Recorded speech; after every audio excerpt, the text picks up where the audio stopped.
Análisis de contraportada con el maestro Alfonso Zárate.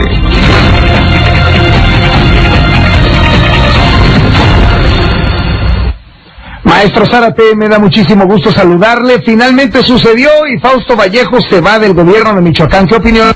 Yo creo, Carlos, que una primera cosa que me gustaría decir es que lo que ocurre en Michoacán nos está confirmando de nuevo que los gobernadores son, salvo excepciones, una verdadera calamidad, una contrahechura que le cuesta mucho al país. Y creo que en ese sentido Michoacán es un caso relevante. A partir del gobierno de Lázaro Cárdenas Batlle, siguiendo por el de Leonel Godoy hasta llegar al de Fausto Vallejo, lo que hemos visto es el ascenso de las bandas criminales, su brutalidad prácticamente incontenida y la manera en que han controlado distintos aspectos de la vida social y de la vida económica de Michoacán, incluyendo las minas, incluyendo el puerto de Lázaro Cárdenas.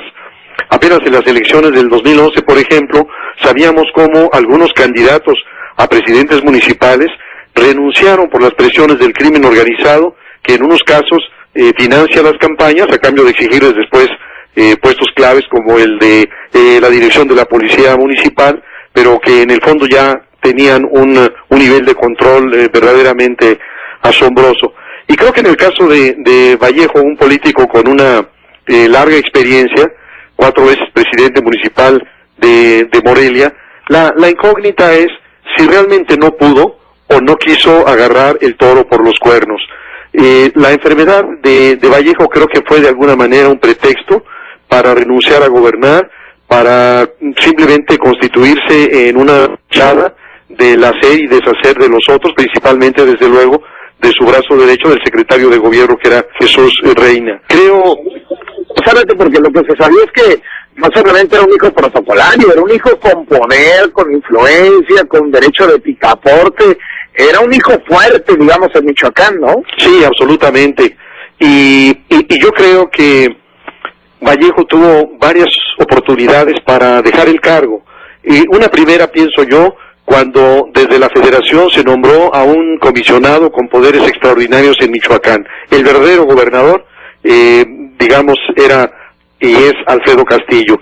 Y en ese sentido pienso que si hubiera tenido un poco de dignidad, habría renunciado ante esta ocupación de su estado por la Federación, que lo dejó como una figura decorativa.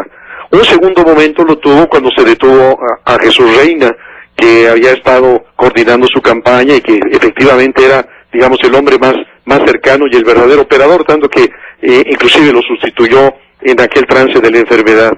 Una tercera ocasión en donde debió haberse deslindado ya fue cuando se empezaron a acreditar los rumores de las reuniones de uno de sus hijos, al que apodan el Gerber, con la tuta. Entonces, yo creo que lo hace ahora. Todo parece indicar, en mi opinión, que este momento en que se reunió con el presidente Peña hace apenas unos cuantos días fue con el propósito de despedirse, pero se va envuelto en el desprestigio y con sospechas crecientes sobre la complicidad de su familia con el crimen organizado. Es explicable que se hayan demorado un poco en la sustitución, porque sabemos que tanto en la Constitución General de la República como en las de los estados se establecen varias hipótesis para reemplazar al titular del Ejecutivo. Una primera hipótesis es cuando su falta absoluta se da en los primeros 2 años de gobierno, y en ese caso el Congreso elige a un interino y ese interino debe de convocar elecciones extraordinarias. Como ese era el caso en el primer tramo, en los primeros 2 años de Fausto Vallejo, pues seguramente que lo sostuvieron como pudieron para evitar tener que convocar elecciones extraordinarias. Y bueno, pues ahora sí, ya no habrá ningún problema en que el Congreso decida quién es su sustituto. Pero me gustaría decir otras cosas más. La primera es que siento que no tiene ninguna importancia esta decisión del Congreso, que finalmente podrán elegir a uno o a otro, pero en el fondo el verdadero gobernador es el comisionado Alfredo Castillo. La Federación ocupa las posiciones más importantes en el estado de Michoacán y en esa medida el Congreso jugará un papel simplemente protocolario. Y lo segundo, Carlos, es si todo va a quedar en la separación del cargo, si es creíble que Fausto Vallejo no estuviera al tanto, ¿verdad?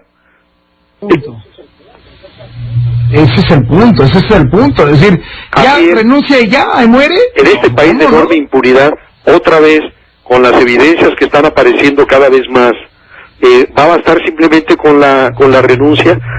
No, yo creo que es importante que se empiecen a dar señales de que se está acotando esta impunidad.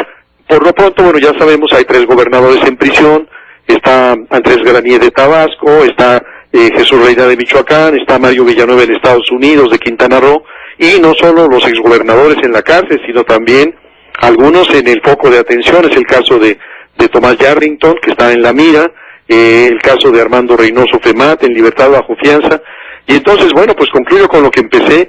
Qué patético el caso de los gobernadores, que no solamente son mediocres, son irresponsables en el endeudamiento a los gobiernos de los estados, en el abandono de las grandes prioridades, sino en este tema tan grave de nadar de muertito o incluso de ser cómplices de los criminales. Ojalá que en el caso de Vallejo empiecen a adoptarse investigaciones más serias y que no termine simplemente en una jubilación. Maestro Zárate, como usted decía al inicio, esto no se puede entender sin muchos años de lo mismo. Fausto Vallejo era un impresentable, pero claro, Lázaro Cárdenas, claro, y Leonel Godoy, ¿qué con ellos, Y igualmente yo creo que esta grave situación que vive Michoacán y que además rebasa el ámbito de la criminalidad, porque encontramos también problemas de orden comunitario, problemas de orden religioso, la sección 18 de la Coordinadora de Trabajadores de la Educación, los normalistas que hacen de la suya. Todo eso se explica por el desgobierno y la mediocridad de estos gobernadores. Un Lázaro Cárdenas Batel, que parece ser que se dedicaba mucho a la música cubana, y que no asumió su responsabilidad. Pues Leonel Godoy, como sabemos, dejó al gobierno ya con todos estos problemas crecientes, el caso de su medio hermano, involucrado también con el crimen organizado, la deuda en el Estado. Yo creo que el país necesita ya dar una lección y mostrar que todos estos abusos, que además, más que abusos, son realmente figuras delictivas, se deben de pagar. Ojalá que tengamos más acciones de parte de las instancias responsables, que son la Procuraduría, para investigar y en su caso someter a proceso a estos reyesuelos que tanto daño le están haciendo a sus estados. Igualmente, muchas gracias, hermano, un abrazo.